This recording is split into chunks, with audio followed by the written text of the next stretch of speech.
Площадь Ак-Барс-арены почти 150 тысяч квадратных метров. Массовые мероприятия здесь привычное дело. Однако такое проходит впервые. Сегодня говорят о контрактной службе. И сегодня здесь все свои. И герои, и те, кто говорит о них. Эльмир, работаем.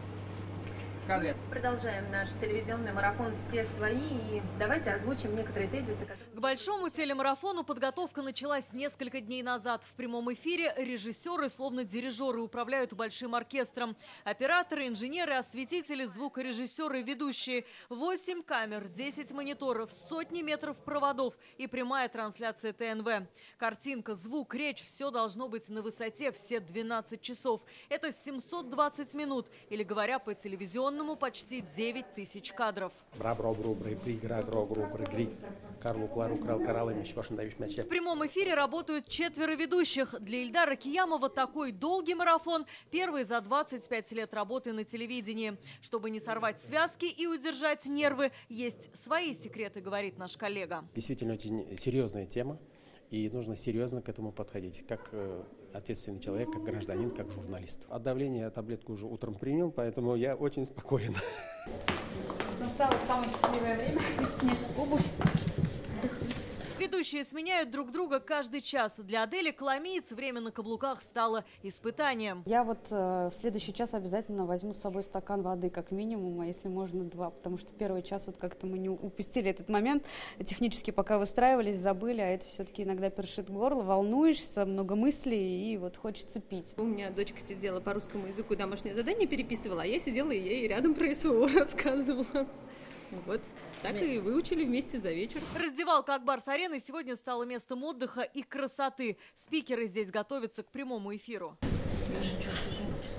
Зрители знакомят с контрактной службой, объясняют всем условия, размеры выплат и социальную помощь. Здесь же в пресс-центре работают около 30 журналистов. Для них подготовили 20 столов, бумагу, ручки, принтер, ноутбуков нет. Текст пишут тут же в телефонах и отправляют в редакции, чтобы аудитория оперативно получила информацию. Сегодня работаю, например, с 10 до 4 часов, затем меня заменяет моя коллега Зиляна Берекшина, она будет до ночи уже работать. Стараемся не пропускать каждое слово спикера, потому что понимаем важность материала, важность информации. В короткие перерывы журналисты успевают задать вопросы спикерам. Зуфар Давлетшин и Андрей Ключников еще в начале октября вернулись из зоны СВО из своей 5-й командировки. Но микрофоны и камеры не ждут, уверены они, так же, как и зрители. К сожалению, да, последние лет 25-30 мы забыли эту тему, но сейчас вот возвращается этот патриотизм.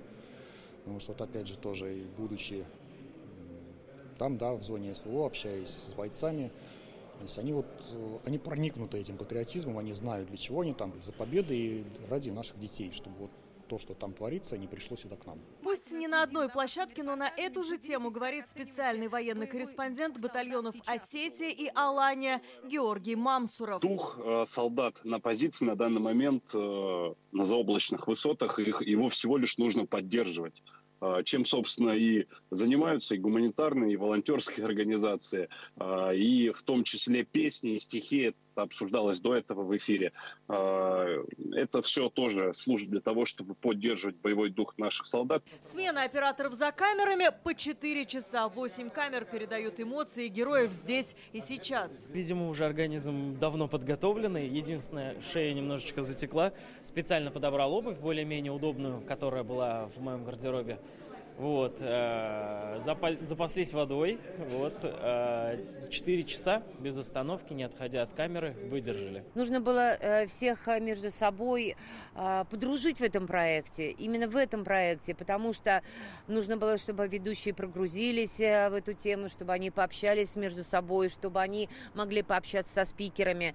Все наша совместная работа. Каждый час для прессы, кофе-брейки. Для них 600 треугольников, элеши и бекенов, столько же бутербродов. В термопотах за день сменили почти 10 тысяч литров воды. Столько чая и кофе было выпито. Не только сухомятка, на обед горячий суп, куриные шашлычки и салат. Я работала до этого радио, а там всегда мы участвовали на выборах. Там тоже целый день были марафоны. Там, кстати, так вкусно не кормили. Это приятно, это здорово. То, что о нас позаботились, не только о наших головах, но и о нашем желудке.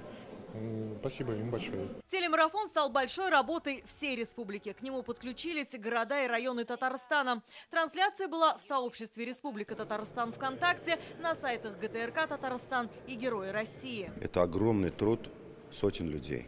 Вот им, конечно, прежде всего спасибо, потому что за такой короткий срок организовать 12-часовой марафон, ну, поверьте мне, это вызов. Это тоже бой, который надо выдержать, который надо провести достойно и, как говорится, закончить его победой. Центровое место здесь определено за телеканалом ТНВ. Это вот прямо вот общее действие, которым трудно отделить, где начинается журналистика, а где начинается уже сплочение, наверное, всей республики, всех ее жителей. 12-часовой марафон завершился, а для журналистов он продолжится и завтра. Им предстоит подвести итоги и ответить на все вопросы, волнующие аудиторию. Алия Хайрудинова, Адель Мендубаев, ТНВ, Казань.